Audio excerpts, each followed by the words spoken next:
Olá, estamos iniciando pela TV Antares o programa Sob Outro Olhar. O tema de hoje é a silenciosa destruição de nossa história patrimonial. No quadro Eu Vejo Assim, vamos ouvir o que as pessoas pensam sobre o assunto.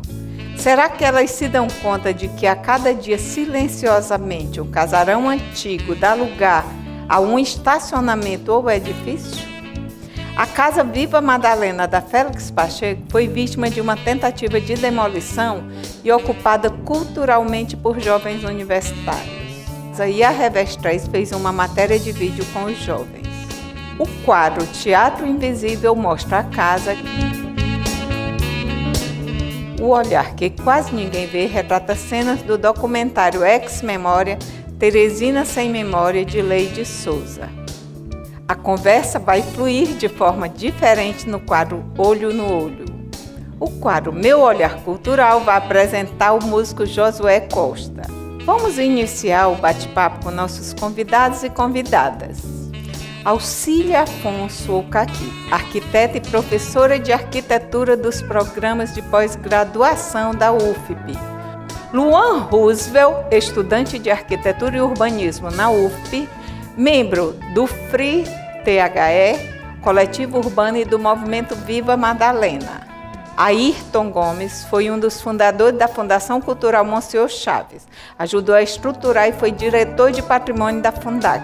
Foi diretor do Arquivo Público do Piauí. Patrícia Mendes, graduada em Arquitetura e Urbanismo pela UFP, é coordenadora de Registro e Conservação do Patrimônio Cultural da Secretaria de Cultura do Estado. Claudiana Cruz dos Anjos possui graduação em Arquitetura e Urbanismo pela Universidade Federal do Piauí, especialização em História Cultural pela UFP e História da Arte e Arquitetura pelo Instituto Camilo Filho. Vitor Guimarães, graduado em Arquitetura, é arquiteto e urbanista da Prefeitura Municipal de Teresina e professor de Estética e História da Arte da FACEMA. Teresina é uma capital mesopotâmica que não aproveita turisticamente seus rios. A capital tornou-se turismo de negócios, polo de saúde estudantil. O nosso povo, alegre e acolhedor, faz o diferencial. Mas uma coisa estranha acontece aqui. Você já percebeu, ao caminhar no centro da cidade, que ao levantar sua vista, encontra um estacionamento ou prédio no lugar de um casarão antigo? Você pode me perguntar, e eu com isso? Pode dizer, não gosto de casa velha? É como se você jogasse fora o álbum de fotografias de sua família. É como se sua árvore genealógica não fizesse sentido também.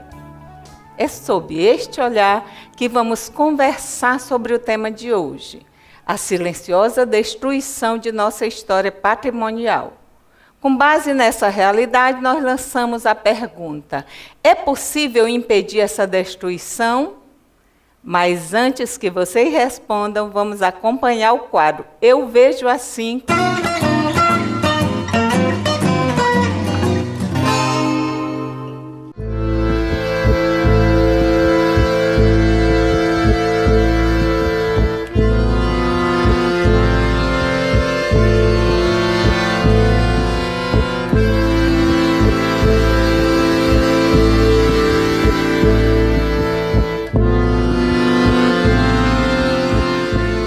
Vizinha aqui dessa casa postou nas redes sociais, né, que essa residência estava sendo alvo de uma demolição criminosa na calada da noite. A gente resolveu que a gente ia com as nossas próprias mãos tentar impedir que mais, né, um capítulo da história da cidade de Teresina sumisse, virasse pó e viesse abaixo e virasse estacionamento. A gente entende que a cidade ela tem que ser feita para as pessoas que moram nela, né? Não para os carros, não para o comércio. Ela tem que ser feita para que as pessoas se sintam parte, né, de uma história.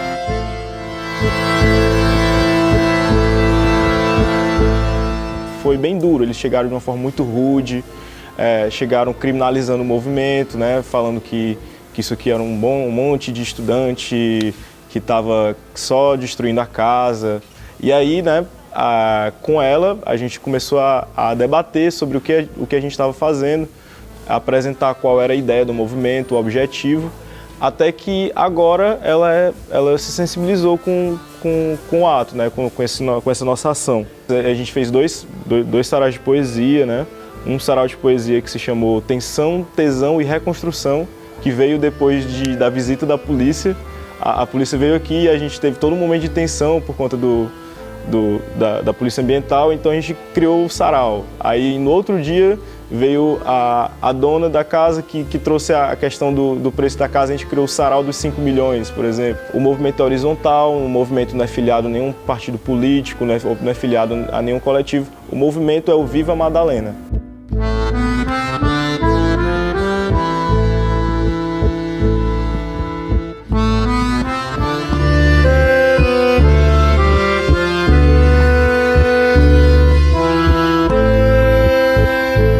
Acho que a ocupação ela se torna importante a partir de várias perspectivas. Da experiência, da gente estar tentando politizar uma experiência de uma juventude que está insatisfeita com esse modelo de cidade que está aí, que segue um modelo desenvolvimentista, onde não cabem as pessoas, onde não cabem os sujeitos, não cabem as suas memórias nem as suas histórias. Nesse sentido, se torna muito importante a gente resistir no sentido de dizer que existem outras vozes. A perspectiva aqui é de abranger, de lutar por uma legislação que garanta realmente que esse patrimônio vai ser preservado. Mas eu espero que todo mundo aqui saia com essa experiência maravilhosa que é conviver numa casa cheia de pessoas que você não conhecia tanto, outros você conhecia um pouco mais, e a gente simplesmente viver quase como uma família.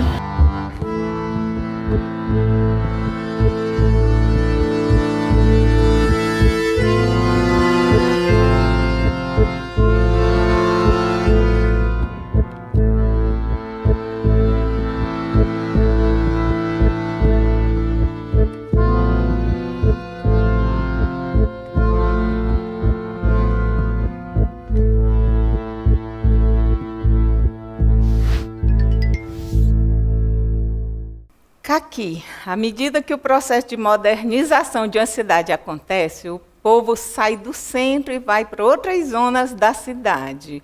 Você percebe aqui em Teresina o grau de afetividade das pessoas em relação ao patrimônio?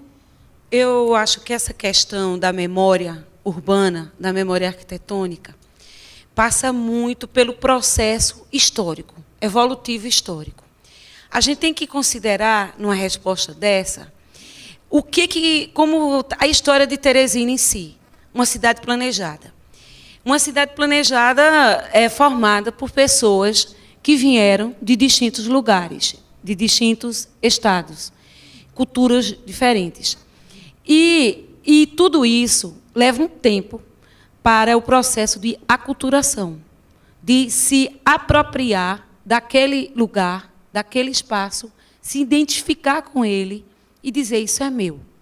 Eu acredito que a falta de identificação do teresinense, num primeiro momento, com o seu patrimônio, se deu devido a isso. No começo, eu falo no começo, 35 anos atrás, quando se começou aqui, no Piauí, em Teresina, porque as pessoas não se identificavam de jeito nenhum. Então, para você tombar um bem, para você preservar um bem, era muito mais difícil.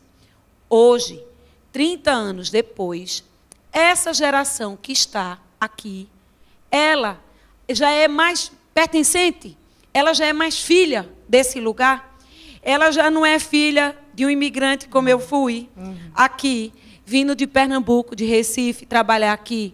O Luan, eu quero, inclusive, é um jovem que faz arquitetura, participa do movimento Viva Madalena. Como é que foi essa inquietação que vocês tiveram e essa ocupação que vocês fizeram lá na casa? Eu acho que primeiro a gente pode ser classificado, talvez, como a nova geração aí dos jovens do Brasil que estão preocupados com as novas tendências, enfim.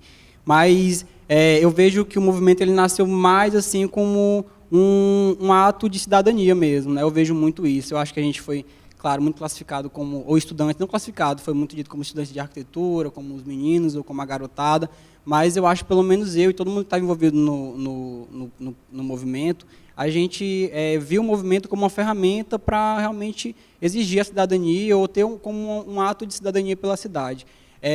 Concordo totalmente com a Kaki. Eu acho que o processo de educação patrimonial ela é um processo construtivo, que é construído com o tempo, é uma formação realmente.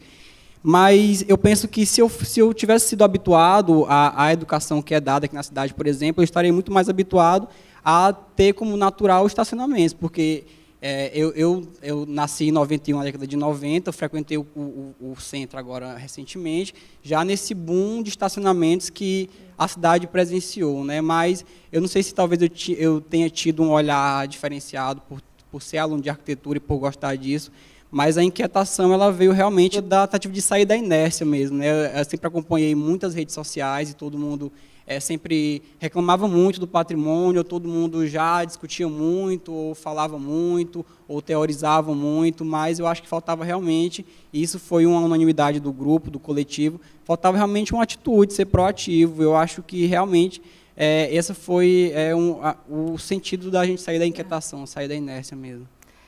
Claudiana, o IPHAN é responsável pela gestão do patrimônio cultural, histórico. E como é que é feita essa gestão? Aproveitando a oportunidade da fala do Luan e da Kaki, eu acho que tem um outro processo, além desse que Kaki está falando, que é o da escolha do que vai ser lembrado e do que vai ser esquecido. Eu acho que Teresina, por essa história recente, há sempre a perspectiva da transformação. E agora há uma situação especial que já vem se consolidando há algum tempo, que é a da perda, que é a da destruição. Então, essa memória está sendo posta em dúvida, está sendo, de certa forma, questionada, porque vai lembrar de quê? Se os suportes eles estão sendo destruídos. Então, acho interessante essa sociedade ir para a rua e colocar o que quer, porque as instituições falam muito em defesa de um patrimônio que é coletivo, que fala em nome de uma coletividade. E que coletividade é essa, se ela não se apresenta? Né? Se ela se apresenta quando reclama, mas não se apresenta quando defende o que é que ela quer ter reconhecido. O IPHAN ele não tem um tombamento ou uma gestão desse sítio, desse conjunto, porque não há um tombamento federal, mas nós compartilhamos com a prefeitura, compartilhamos com o município essa dificuldade, né, em realizar esse olhar do desenvolvimento, o olhar de uma cidade que quer crescer, que quer evoluir, mas, ao mesmo tempo, fazer esse crescimento a partir das suas estruturas mais antigas. Ayrton, você esteve à frente do setor na prefeitura. E aí, era muito difícil o seu trabalho? A história do patrimônio na prefeitura, assim, ela começa praticamente em 89.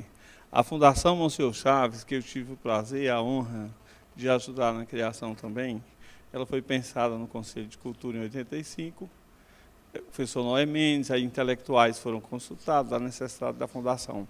O patrimônio só entra na área de trabalho da prefeitura, do município em 89, quando é feita uma estrutura. Então eu coloquei o Departamento do Patrimônio Histórico Arquitetônico, com outros elementos também, rede de bibliotecas, museus, cultura popular, que é a nossa estrutura assim, praticamente como a Fundac, né? A questão da gestão compartilhada sempre foi um problema compartilhado pela gente, a nível de município, a nível de Fundac e a nível de IPHAN. Nós sempre sofremos da falta de estrutura.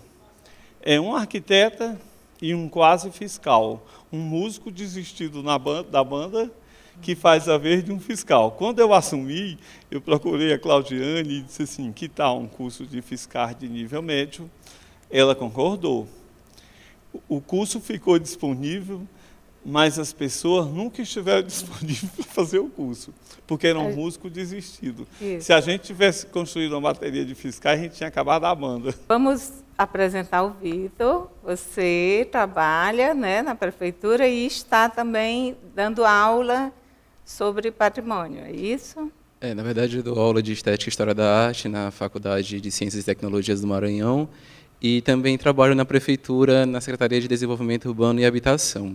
Desde o ano passado, ainda quando a doutora Caqui Afonso estava na gestão, na coordenação do grupo, nós já promovíamos atividades nessa intenção de mudar a cara do centro, criamos, autoria, claro, da doutora Caqui, o BR Obral Cultural, que nesse ano esperamos também fazê-lo de novo, que foi uma atividade que rememorou aquela área, que trouxemos atividades culturais, atividades de oficinas, bandas, um conjunto de atividades que realmente deram um novo olhar para aquela área. Patrícia, da Secretaria de Cultura, como é que o Estado tem trabalhado nessa questão do patrimônio? Antes de tudo, eu queria só fazer um apanhado geral do que todo mundo falou aqui, rapidamente, que se existe uma fórmula secreta para a preservação do patrimônio, eu acho que seria, identidade cultural, como a Caqui falou muito. Eu acho que a questão da educação, que é primordial, desde que seja nas universidades, como também das nossas escolas públicas. E eu acho que o terceiro é a eficácia da legislação, porque as legislações, como foram faladas aqui, tanto a nível municipal, estadual ou federal, isso aí eu incluo a Constituição de 88, elas falam de patrimônio cultural. E aí tem toda essa proteção legal desde a Constituição até os dias de hoje. Então, eu acho que esse misto, primeiramente, faria toda essa revolução. O Estado entra também como um instrumento de proteção. Como a Claudiana falou, nós somos instrumentos, na verdade, nós, órgãos de patrimônio. Então, a gente tenta, de maneira compartilhada, como foi falado aqui, há um trabalho conjunto, individual, sim, nós fazemos fiscalização, proteção, tombamento, registro. Isso inclui os inventários de proteção que aqui, ora, não foram falados, mas são instrumentos também de proteção, inclusive serviram como base para os meninos fazerem esse tipo de ocupação na casa da Dona Madalena. Então, é de suma importância o Estado também, porque ele vem a se unir com esses demais elementos, que são os órgãos e também a sociedade. Nós vamos agora ouvir Josué Costa. Depois a gente volta com o Teatro Invisível, que vai mostrar cenas da ocupação Viva Madalena.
Sob outro olhar, oferecimento BIT Audiovisual, desenvolvendo vídeos criativos. Interáudio, o som que respeita o silêncio. New Way Cosméticos, essência natural. Prefeitura de Teresina. Prodarte, Programa de Desenvolvimento de Artesanato Piauiense. Simples Informática, gestão de qualidade é com a Simples Informática. AIC Assessoria e Promoções Culturais.